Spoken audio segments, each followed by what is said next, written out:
Olá, eu sou o Jorge Maricato e nesse vídeo eu vou falar um pouco sobre o processo de criação do personagem diretor do filme Eu, Léo, dirigido pelo Ricardo Garcia. Ou seja, eu estou criando ainda como eu vou interpretar e queria discutir um pouco sobre isso, porque eu acho muito legal, muito interessante, né?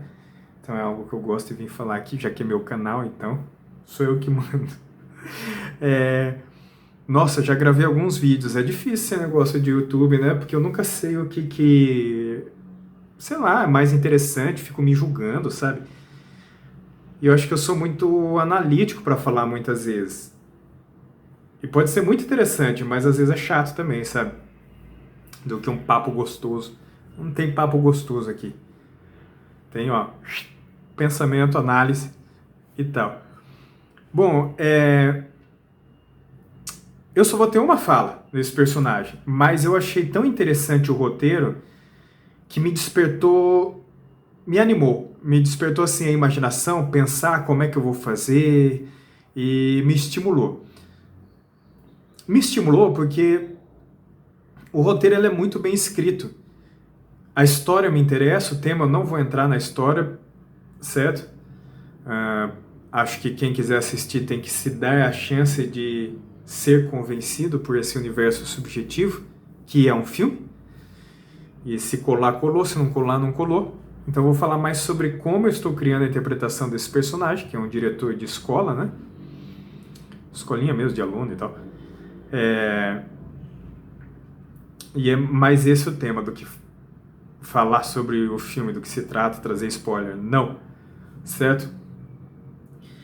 E eu achei muito bem escrito, porque assim, os personagens eu achei o jogo deles claro, eu acredito neles como ser humano, sabe?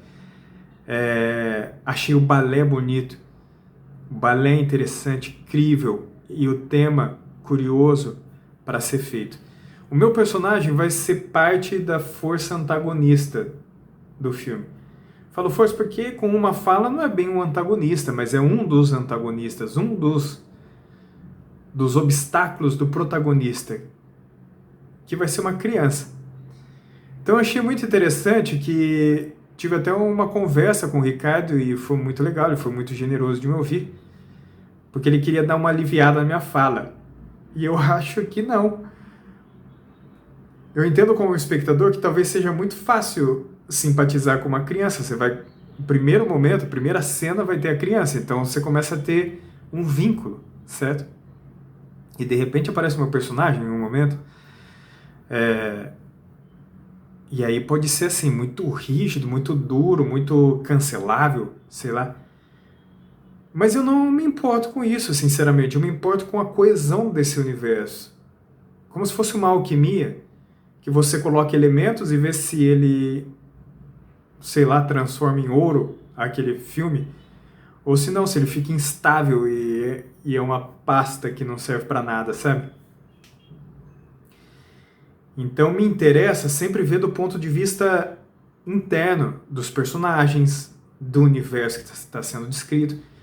E eu achei que do jeito que está é bom para a história ser mais rígido. Porque se eu sou o antagonista, quanto mais obstáculo, mais pressão eu coloco no protagonista, mais força ele tem que ter para reagir a esses obstáculos e chegar na trajetória dele, né? E aí eu comecei a pensar então isso assim, é a parte tática, vamos dizer, de análise do texto. Nem cheguei no personagem. Esse personagem, eu penso assim, com uma frase e um contexto, ele já fez eu pensar quem é essa pessoa, quem é esse ser humano.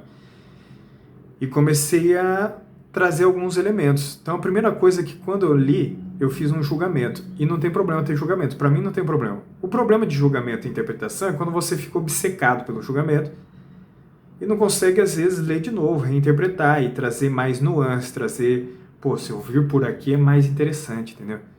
Abandonar um pouco esse julgamento pessoal e vir mais por aqui. Acho que fica mais rico para a história. Aí é um problema. Se você não consegue fazer isso, é um problema. Mas o jeito que eu julguei foi o meu personagem, a fala dele, parte do fato de ele não estar conseguindo, ele não ter a capacidade de se colocar com muita profundidade no lugar do garoto. Então ele dá uma frase conflituosa, dura. E para mim tá bom esse julgamento, ele tá me ajudando a criar, enriquecer essa história, criar essa trajetória desse ser humano que tem uma vida de décadas, chegou naquele momento, naquela cena, e depois de toda essa trajetória fala aquela fala, diante daquele cenário. Então essa trajetória me interessa. Para isso, então eu só tenho essa fala e tenho essa motivação. Então já está justificada a motivação para mim. Posso ir reinterpretando, porque eu estou estudando ainda. Será em breve a gravação. Posso ir mudando tudo que eu falei, reinterpretando, né? Mas por enquanto tá bom isso. Agora a questão para mim é como eu imprimo e dou força para essa fala. Então eu tenho a motivação. Só que eu estou contando uma história. Então quais símbolos eu vou usar para enganar o espectador, né? Porque eu acho que é disso que se trata, é isso que a gente quer ver no filme. A gente quer entrar no filme, né? A gente paga ali o ingresso ou a assinatura ou dá o nosso tempo para ser enganado na ficção. A beleza é essa. Então eu, como artista, eu tenho que me esforçar para enganar o espectador, né? Eu não posso... te enganei. Pô, se eu falo isso, se eu demonstro isso, na hora que eu faço isso, a pessoa fala, mentira, né? Eu fui enganado, legal. Não, tem um compromisso em criar uma história de 15 minutos, nesse caso, curta-metragem, segurar a fé do espectador nessa história, nessa ficção que não existe, né? Que eu estou emprestando minha voz, meu corpo, minhas sensações, sentimentos, minha inteligência, minha capacidade de contar a história. Então eu penso assim, eu disparei a pensar que símbolos que eu posso ter. Então, uma das coisas que eu comecei a pensar é o cabelo, que cabelo que eu uso, porque não é esse, com certeza. É um personagem que eu quero fazer mais rigoroso, então não pode ser isso aqui, por exemplo, né? Tá meio não muito bem cortado, já fora de corte e tal, e meio, sei lá, de qualquer jeito, normal, cotidiano, né? Não é isso que vai potencializar a minha fala, não é esse cabelo. Então o que eu posso fazer com o meu cabelo, com uma barba por fazer, eu faço tudo, ou deixo um bigode, ou deixo um cavanhaque, né? Então eu começo a pensar sobre isso. É isso que faz parte do meu processo de interpretação do personagem. Por exemplo, um cavanhaque, o que remete? Tudo é preconceito, né? Tipo assim, eu posso ter preconceito sobre tudo. Eu posso falar, cavanhaque é cafajeste. Sempre?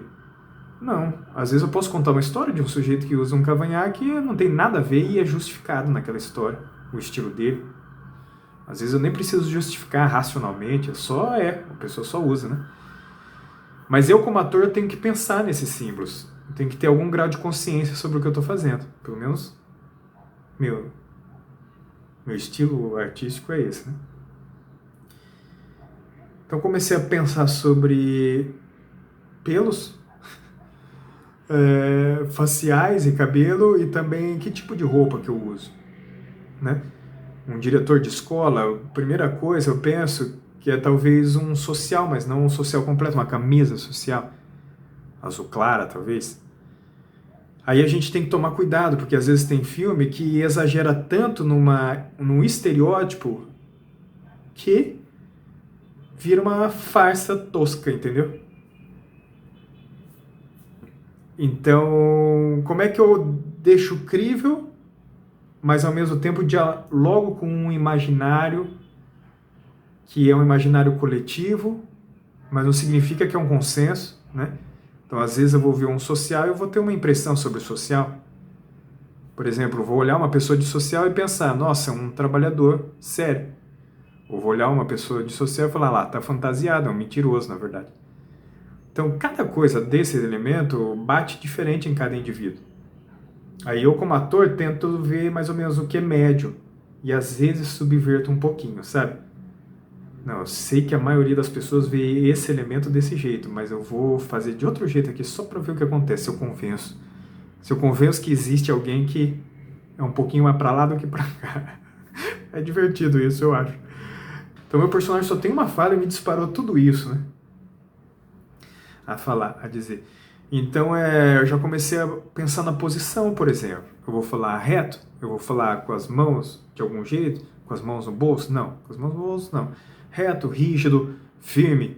Só vou falar como se não fosse nada essa frase rígida. como se fosse só uma terça-feira. Então é uma coisa, por exemplo, intuitiva no meu processo. Então tem coisa que a gente julga, tem coisa que é intuitiva. Não sei porque eu estou imaginando que eu vou ficar 3/4 para falar. Claro que isso é conversado com o diretor. Mas por algum motivo eu não estou intuindo para essa história. E aí o processo de interpretação tem muitos elementos, como pensar, caramba, aqui nesse vídeo eu estou pensando muito. Mas tem intuição também. Então, tipo assim, não sei explicar, vou por aqui. Então eu fico imaginando esse diretor ficar em 3/4, não sei porquê. Fala pro garoto. Tipo assim, não de frente, não de lado. Que esquisito. 3/4, por quê? Não sei, nunca me ocorreu isso, mas eu estou visualizando assim. Bom, um dos experimentos que eu fiz foi com o cabelo e gravei como que foi assim, dando uma olhada nessa possibilidade de manipulação facial, vamos dizer assim. Então eu não tenho muita experiência em passar gel. Isso faz parte também do trabalho de ator, né? Que às vezes é algo tão comum para muita gente, milhares de pessoas, e para você não é, simplesmente, não é seu estilo, não... Você não entende muito, né? E aí você tem que descobrir o básico e parecer que aquilo você faz a vida inteira. Às vezes, no meio do caminho de uma experimentação, você vê que não vai colar. Ou não ficou bom, ou você não está conseguindo contar essa história, enganar a pessoa, né? Enganar o espectador, porque esse é o pacto, certo? Então, por exemplo, o que eu estou pensando aqui? Eu não estou conseguindo achar que é um corte de gel, tá muito grande o cabelo, parece. Mas pode ser um exagero meu, uma primeira impressão, né? Aqui, ó, sobrando muito cabelo, parece. Talvez eu tenha que passar mais gel.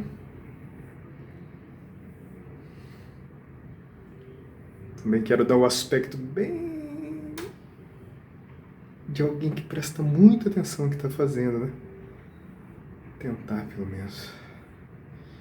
Parece que melhorou aqui. É um estudo, né? Porque às vezes no set outra pessoa vai fazer para mim e faz muito melhor, uma profissional, né? É uma avaliação. Claro que com um gel assim eu não acredito nessa barba. Eu fico meio latino, né? Sei lá, de baile. Não pareço um jeito que vai pro baile? Pro papel que eu tô buscando, a história que eu tô contando, aí eu teria que, eu acho que raspar no zero aqui. Essa é a pesquisa que eu tô fazendo. Então eu trouxe esse vídeo pra gente, porque é um processo de descoberta também como ator, que às vezes uma coisa super simples não é simples. Se eu não faço aquilo, não é simples. Nunca fiz, né? Com passagem. Não é que eu nunca fiz, mas eu fiz raramente. E eu vou interpretar uma pessoa que faz sempre. E eu tenho que convencer o espectador. Meu personagem, ele tem aquele cabelo sempre, que não é o meu cabelo, né? E às vezes um detalhe desse custa energia para analisar, pensar, para ver se eu engano o espectador, né? Sempre fiz isso. Sempre usei gel. Bom, então é isso. Trouxe alguns pensamentos, trouxe um pouquinho do processo de experimentação, que esse foi até simples, mas às vezes tem que pensar outras coisas, às vezes o personagem é muito distante de você, então às vezes você tem que recorrer à literatura, por exemplo, né? Eu agradeço pela sua paciência, pelo seu tempo. Esse é um assunto que eu gosto. Talvez eu não saiba me expressar muito, mas eu não sei o que é importante para falar, porque eu penso tantas coisas sobre isso, é algo tão legal para mim. Penso, sinto e tal, que eu não sei o que pode ser mais interessante ou menos, né? Mas é isso.